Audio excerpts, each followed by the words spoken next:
Hello all, David LaFazi of course. I'm going to go through and give you some very basic instruction on charge. And there are three methods of charging. One method is charge by friction, which is actually what we think of when we look at that John Travolta simulation. So John Travolta was rubbing his leg back and forth, and there was this electrical interaction there, and so he built up what we call charge. And by touching something metallic, something that could easily accept those excess electrons, the charge was actually able to jump from Travolta's finger into the metal. So you can charge something through the violent interactions of rubbing. For instance, if you take a balloon and rub it against wool or some certain hairs, then you can actually produce this violent reaction where electrons are actually stripped off of one material and onto the other. And what ends up happening is the one that the electrons were taken from, that ends up as more positive, because originally we're all neutral. So you get electrons taken off, you end up being more positive, and so the receiving end is more negative.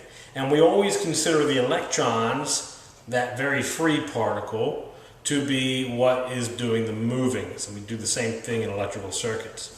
So we consider the idea that you can take something and rub it against another material, and depending on how they are electrically, they will produce a charge. So you might have one type of material that you throw in, maybe a wool sweater, and then you have, I don't know, a polyester sock, something like that. And as they interact in the dryer, for instance, you build up this static electricity, and you can see that they attract to each other. So charge by friction is kind of a fundamental way of building up charge. And then you can actually do that charge by conduction. So let's say that you have an object that's charged. Let's say that I've built up some charge on this piece of styrofoam, and then I can transfer it to another, either non-conductor or conductor. But if I transfer it to a non-conductor, then the charge pretty much stays stationary there. So you take a balloon, and maybe you contact it with another balloon, and you can give some of that charge over. You can actually allow it to transfer through conduction, through touch. So we have charge by friction, and then we can give charge to other things through charge by conduction. And then there's actually something that involves a distance, and that is charge by induction, the root being you induce a charge.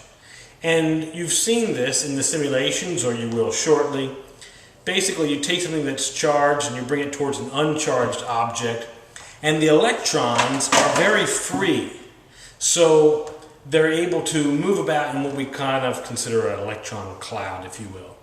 So if this is a positively charged object, and I bring it next to a neutrally charged object, then the electrons are going to be attracted to it, and technically the positively charged object would be repulsed by it. But let's pretend it's fixed.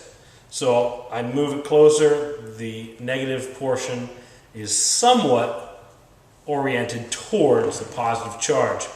And so you get a positive sense and a negative sense. And you saw this with Dr. Patrick Particulate as you were exploring charges.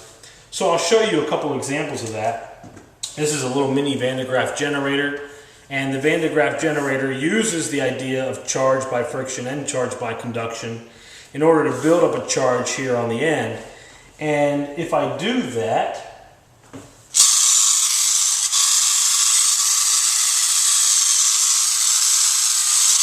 then I can actually give a charge by conduction, to this object. And that object is charged. And as you saw, it went towards the cabinet here, and the cabinet itself is neutrally charged. But in order to have this attractive force, the action, you actually end up with an induced charge. And that means that locally, the electrons were influenced to cause a more positive or negative sense. So with that, we then see the attraction. And once they attract, then all bets are off. The charges have been transferred, and then we have a return to the neutral state as soon as possible. So an example of charge by conduction and then seeing what happens once the charges are near each other is I have a number of little mini pie plates, mini quiches. So I can induce a charge through charge by friction, then charge by conduction. And since they all have the same charge, they're very repulsive to each other. Now, as they're flying through the air, they lose some of that charge because of interactions with the air. And if they come near another object, then they again induce a charge, and then they're attracted to that object. So the last little demonstration is this image of the Mickey Mouse molecule. This is the water molecule. So you have the oxygen and the hydrogens. And you can see that it has a very specific positive side and a very specific negative side here. Hydrogen is positive and the oxygen is negative.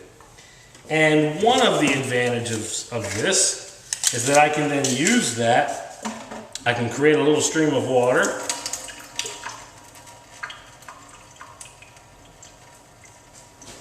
And I'll zoom you in.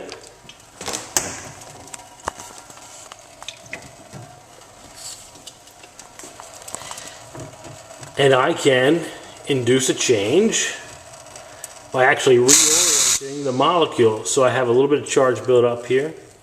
And you can see that the only thing that's causing this to actually move or for the stream to deviate is in fact the charge.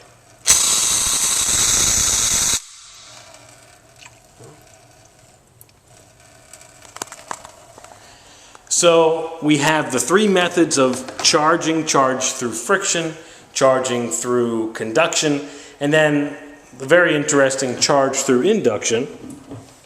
Don't want to waste water. And hopefully you begin to get a sense of how this could occur in nature and maybe some of the applications as well. But ultimately, it relates to large-scale electrical production, depending on how you decide to move those charges.